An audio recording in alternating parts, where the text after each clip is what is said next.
Smart guy.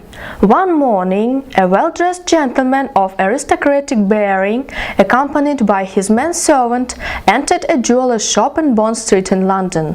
The gentleman wore his right arm in a sling.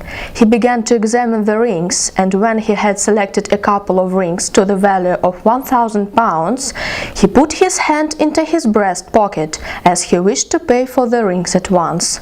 "Oh, hang it! I must have left my wallet at home. Here, Daniel," he said to his servant, "take the car, drive back to my wife and ask her to give you the money." "Oh, mister, just oblige me with a sheet of notepaper to write a few lines, please." The jeweler at once complied with the request, and the gentleman tried to write, but found it difficult, as his hand was bandaged and quite painful. "No, I cannot manage it. Would you please write it for me?"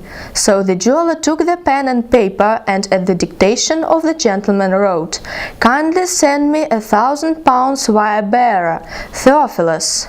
"What a strange coincidence," observed the jeweler. "My name is Theophilus too."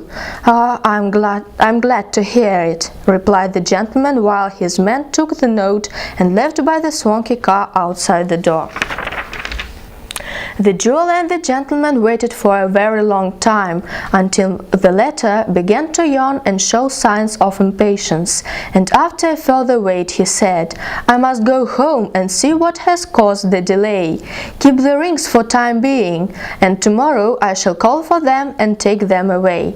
When the jeweler arrived home in the evening, he told his wife that he did a fair stroke of business with the strange gentleman.